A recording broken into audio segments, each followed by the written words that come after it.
उर्मिलाला एक मुलगा आणि 7 मुली होत्या, पण ती नेहमी काळजीत असायची, कारण तिच्या मुली बुटक्या होत्या. देव जाणे माझ्या पोरींचं काय होणार, त्यांची उंची बघून कोण त्यांचा स्वीकार करेल, ही एकच काळजी मला दिवस रात्र लागलेली असते.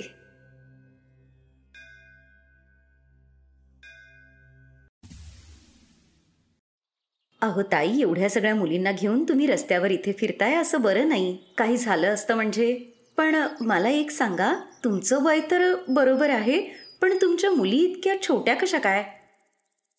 या छोट्या वयाच्या नाही आहेत, या सगळ्या 20 वर्षाच्या वरच्या आहेत, पण त्या उंचीनी बुटक्या राहिल्या त्यामुळे सगळेजण त्यांना लहानच समजतात.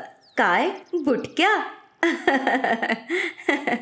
त्यांचं हसणं बघून काजल म्हणाली, याच्यात हसण्यासारखं काय आहे? आता आमची उंची वाढली नाही, यात आमची काय चूक? स्वतःला बघितलं का कसं फुग्यासारखं पोट वाढवून ठेवलंय ते? फक्त उंचीच बुटकी आहे, जीप तर बघा कशी 100 फूट चालतीये हिची.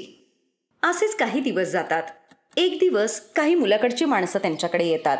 बास आता ताई, बोलवा मुलींना, किती वेळ वाट बघायची, आम्हाला आमच्या होणाऱ्या सुनबाईला बघायचंय. बाकी घर तसं तुमचं छान आहे. हो हो, आत्ता बोलवते. माझ्या मुली तर अगदी खऱ्या सोन्यासारख्या आहेत, चांगल्या शिकलेल्या आहेत, त्याच्यामुळे नोकरीसाठी तरी यांना काही अडचणच येणार नाही. त्यांना बघूनच मुलाकडची माणसं खूप चिडतात. ही काय मस्करी आहे आमच्या बरोबर? या सगळ्या तर बुटक्या आहेत, यांचं माझ्या मुलाबरोबर लग्न लावून समाजात काय माझं नाक कापायचंय तुम्हाला? चल रे इथून. नाही नाही, तुम्ही असं जाऊ नका, ऐका माझं. एवढं काय पाप केलं होतं मी, देव जाणे, की या 7 बुटक्या मुलींनी माझ्या पोटी जन्म घेतला. असं का बोलतीये साई? आम्ही बुटक्या राहिलो तर याच्यात आमची काय चूक? गप्प बस तू. कंटाळा आलाय मला आता या मुलाकडच्यांची खातिरदारी करण्याचा. 10 प्रकारचे पदार्थ मागवते हो म्हणावेत म्हणून, पण तुम्हाला बघून सगळेजण नकार देतात. आत्तापर्यंत 26 स्थळांनी नकार दिलाय. आणि मला सांगा, मी तुम्हाला जे हिल्स आणून दिले होते ते तुम्ही का नाही घातले? आई, ते हिल्स घालून आम्हाला नीट चालता येत नव्हतं आणि चालताना पायही मुरगळला, म्हणून आम्ही घातले नाहीत. अगं हो, पण जीव गेला नसता ना, हातपायच तुटले असते. तेव्हाच उर्मिलाचा मुलगा चिडून म्हणतो, बास आई, मला नाही वाटत यांचं कधी लग्न होऊ शकेल. आता तू माझं लग्न करून टाक, मी तरी आणखी किती दिवस यांच्यामुळे तसाच राहू. मी एक मुलगी पसंत केलीये, शीतल नाव आहे तिचं, तू आमच्या दोघांचं लग्न लावून दे. मग उर्मिलाने आपल्या मुलाचं लग्न त्याने पसंत केलेल्या शीतल बरोबर लावून देण्याचा निर्णय घेतला. कान उघडे ठेवून ऐका तुम्ही सगळ्याजणी, आता ह्याच्या लग्नाच्या सजावटीचं सगळं काम तुमच्यावरती आहे. जा आता सगळ्या कामाला लागा. बुटक्या कुठल्या. मी तर माझ्या वहिनीबरोबर खूप गप्पा मारीन आणि तिच्याबरोबर कामही करीन, तिच्यावर मी खूप प्रेम करीन, पण मला नाही वाटत की ती आपल्याबरोबर लगेच एवढी जुळवून घेईल. जर आपली स्वतःची आई आणि भाऊच आपल्याशी जुळवून घेत नाही तर दुसऱ्यांकडून काय अपेक्षा करणार? मग असेच काही दिवस जातात आणि मग शीतल नमित बरोबर लग्न करून आपल्या सासरी येते. तिकडे उर्मिलाने आपल्या 7ही मुलींना एका खोलीत बंद करून ठेवलं होतं. आईने आपल्याला असं इथे बंद करून ठेवले जसे काही आपण कोणी आजोबा आहोत, जे बघून आपली वहिनी घाबरून जाईल आणि ही संधी परत मिळणार नाही. चला ना, आपण पण जाऊयात त्यांचा गृहप्रवेश बघायला, तिचं दार अडवूयात, शेवटी आपलाही नंडेचा हक्क आहे. मग त्या 7ही जणी खोलीच्या बाहेर येतात. वहिनी, आम्ही सगळ्या तुझ्या नंडा आहोत आणि तू आमची एकुलती एक वहिनी. आता तुम्हीच आम्हाला ही दार अडवण्याची ओवाळणी द्या, मगच तुमची इथे एंट्री होईल. आपल्या 7 नंदांना बघून शीतल खूपच खुश होते, पण नमित आणि त्याची आई खूपच चिडतात. या सगळ्यांना खोलीतून बाहेर कोणी आणलं? दुसऱ्या दिवशी कोमल सगळ्यांसाठी चहा बनवत होती, पण अचानक तिच्या हातातून ती बरणी खाली पडून फुटते. अगं, हे काय केलंस तू? एवढी महागाची बरणी फोडलीस आणि त्यातून अपशकुन झाला तो वेगळाच. अगं, तुझ्या वहिनीचा आज पहिलाच दिवस होता आणि तू हा अपशकुन केलास. काही चूक केल्याशिवाय तुला राहवतच नाही. अहो आई, हे काय करताय तुम्ही? असं का वागताय यांच्याबरोबर? या तुमच्या मुली आहेत, थोडा तरी विचार करा. अगं, नशीब फुटलं होतं माझं. जेव्हापासून ह्या माझ्या घरात जन्माला आल्यात ना, तेव्हापासून माझ्या घराचं नाव बुटक्यांचं घर म्हणून ओळखलं जातंय. घरातलीच माणसं त्यांच्याबरोबर अशी वागली तर बाहेरचे लोक पण बोलणारच ना. आणि तसंही आता मी इथे आली आहे ना, मग यांना कोणालाच काम करायची गरज नाहीये. या घरात शीतलच होती जी यांना सगळ्यांना समजून घेत होती. खरं सांगू वहिनी, आता तर इच्छाच उरली नाहीये लग्नाची. दरवेळी असेच लोक येतात आणि आमची मस्करी करून जातात. असं जाऊ देत हे सगळं. आता तू आम्हाला सांग, आम्हाला सगळ्यांना तू आत्या कधी करणार आहेस? मला वाटतंय तुमचं म्हणणं खरं झालंय. तुम्ही लवकरच आत्या होणार आहात. खरंच वहिनी, आम्ही सगळ्याजणी तुझ्यासाठी खूप खुश आहोत. आता तू फक्त आराम कर, आम्ही सगळं काम करू. मग सुप्रिया आपल्या वहिनीला मिठी मारते. तेव्हाच नमित तिथे येतो. त्याने सगळं बोलणं ऐकलं होतं. ए चला चला मागे व्हा, तुमची सावली सुद्धा माझ्या बाळावर पडायला नकोय, नाहीतर तेही तुमच्यासारखंच बुटकं झालं तर. आता आम्ही वहिनीजवळ अजिबात येणार नाही. मग त्या आपल्या वहिनीपासून लांबच राहायच्या. एक दिवस, नमित तू आता लवकर ह्यांच्यासाठी कोणी लंगडा लुळा माणूस बघ आणि यांचं लग्न लावून दे, म्हणजे डोक्यावरचं ओझं कमी होईल. हो आई. पण शीतल या गोष्टीचा विरोध करते. पण नमित तिचं काहीच ऐकत नाही आणि जबरदस्ती आपल्या बहिणींचं लग्न त्यांच्याशी लावून देतो. शीतल रागात येऊन पोलिसांना फोन करते. काही वेळानंतर, अटक करा रे या दोघांना. नाही, आम्हाला नेऊ नका. हो, आम्हाला माफ करा, आमच्याकडून चूक झाली. इन्स्पेक्टर साहेब, सोडा यांना. ही माझी आई आणि माझा भाऊ आहे. भले त्यांना आमचा तिरस्कार आहे, पण तरी तुम्ही त्यांना सोडा. त्यांच्या सांगण्यावरून पोलीस त्यांना सोडून देतात आणि तिथून निघून जातात. बघितलं तुम्ही, या बुटक्या आहेत, पण तरी त्यांचं मन केवढं मोठं आहे. आणि एक तुम्ही आहात, एवढं छोटं मन आहे तुमचं, इतका तिरस्कार करता यांचा.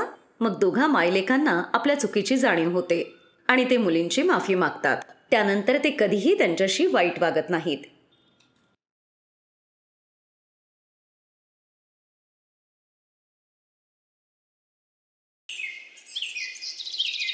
हे घ्या अजय भाई तुमचं पान.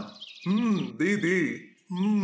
जो स्वाद तुझ्या पानामध्ये आहे ना बिरजू, तो स्वाद कुणाच्याच पानामध्ये नाहीये. तिकडे दुसरीकडे सुमित्रा सकाळपासूनच बडबड करत होती. विचार केला होता, सुनबाई घरात आली की मला थोडा आराम मिळेल. ती रोज अंगणातल्या झाडांना पाणी घालेल, पण माझी सगळी झाडं कशी सुकून गेली आहेत. सुनबाईला तर यांची जराही काळजी नाहीये. या झाडांबरोबर मलाच तिच्या तोंडावर पाणी मारून तिला जागं करावं लागतं. तिकडे काही बायका घराबाहेर उभ्या राहून चर्चा करत होत्या. अगं, तू त्या कमलाच्या मुलीबद्दल ऐकलंस का? कुठे ती त्या विक्कीच्या चक्करमध्ये फसली काय माहीत. हो, मी तर परवा रात्री मागच्या गल्लीत तिला त्याच्या बाईकवरून उतरताना पण पाहिलं होतं. असो, आपल्याला काय, ज्याची त्याची मर्जी शेवटी. बरं चला, मी निघते आता. या सगळ्यांसाठी मला स्वयंपाकही करायचाय. ही आहे तुफान गल्ली. आता ज्या गल्लीचं नावच तुफान गल्ली असेल, तिथे भले शांतता कशी काय असणार. दुसऱ्या दिवशी त्याच गल्लीत राहणारी अनिता आपल्या वरांड्यात येऊन धडामकन खाली पडते. अरे अरे देवा, काय पडले मी जोरात. माझं कंबरडं मोडलं. कुणी इथे मेल्याने पाणी टाकलं देव जाणे. तेव्हाच तिची नजर शेजारचिणीच्या पाण्याच्या टाकीवर जाते, जिचा नळ वाहत होता आणि त्यातलंच पाणी तिच्या वरांड्यात आलं होतं. अच्छा, तर ही सगळी या बबिताची कृपा आहे. ही जेव्हापासून माझ्या शेजारी राहायला आलीये ना, माझ्या नाकी दम आणलाय नुसता. कितीही समजावा तरी हिला समजतच नाही काही. आज तर हिला चांगलीच बघते. मग अनिता आपल्या शेजारणीच्या घरी जाते. बबिता, ए बबिता, दरवाजा उघड. बबिता दरवाजा उघडून बाहेर येते. काय झालं? गरम गरम निखारे खाऊन आलायत का, जे एवढ्या जोरजोरात ओरडताय? गप्पा बस बबिता, मला आधी सांग कुठे आहे ते. अहो काय, कोण? बरोबर बोलतीये मी. म्हणून तर सकाळपासून मोटर चालू करून ठेवते आणि ती पाण्याची टाकी आपली वाहत असते. तुझ्या पाण्याच्या टाकीतलं पाणी वाहून माझ्या बाल्कनीत येतं आणि त्यामुळे पाय घसरून मी खाली पडले. आणि माझं कंबरडच मोडलं गेलंय. एकतर मोठ्या मुश्किलीने माझं कमरेचं दुखणं आत्ता थांबलं होतं. आज तुझ्यामुळे मी पडले आणि पुन्हा माझं कमरेचं दुखणं सुरू झालं. जेव्हापासून तू या तुफान गल्लीत राहायला आलीयस ना, तू माझ्या नाकी 9 आणलेत. ते माझ्या पाण्याच्या टाकीतलं पाणी आहे, जिथे मर्जी तिथे जाईल. तुम्हाला काय त्याचं? अगं हो, ते पाणी नरकात जाऊ दे, मला काय त्याचं. आले मोठ्या मला इथून बाहेर काढायला. मी पण बघते मला इथून कोण बाहेर काढता येते. काय करायचंय तुम्हाला ते करा. तेव्हाच बाहेर उभे असलेले त्या दोघींचे नवरे, या बायकांना पण ना भांडणाशिवाय दुसरं काही सुचतच नाही. अगदी बरोबर बोलतोयस. असो, आपल्याला काय, भांडू दे त्यांना. चल, आपण जाऊन रामूच्या टपरीवर चहा पिऊयात. तुफान गल्लीचं वातावरण असंच काहीसं होतं. रोज कुठल्या ना कुठल्या तरी छोट्या मोठ्या कारणांवरून तिथे भांडणं व्हायची. हो, असू देत तू गायत्री. मला हे चांगलं माहितीये. रोज रोज तुझे हे कपडे उडून माझ्या टेरेसवर येतात आणि त्याच बहाण्याने तू इथे येतेस. त्यानिमित्ताने तुला माझ्या घरावर नजरही ठेवता येते. तू तर अशी बोलतीयस जशी काही तू देशाची प्रधानमंत्रीच आहेस. आणि मला हौसच आहे जशी काही तुझ्याकडे काय चाललंय ते बघायची. अगं, एवढी चांगली हवा सुटलीये. आता हवेवर कोणाचा हक्क आहे का? हवेमुळे कपडे इथे येऊन पडतात तर तुला काय एवढा त्रास होतोय ग त्याचा?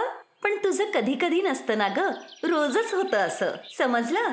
तू बरोबर बोलतीयस गीता. तुला माहितीये, आधी हिचे कपडे आमच्या टेरेसवर पडायचे, आता तुझ्या इथे पडतात. खरंच भारी चालाक बाई आहे ही. आहा, आली मोठी.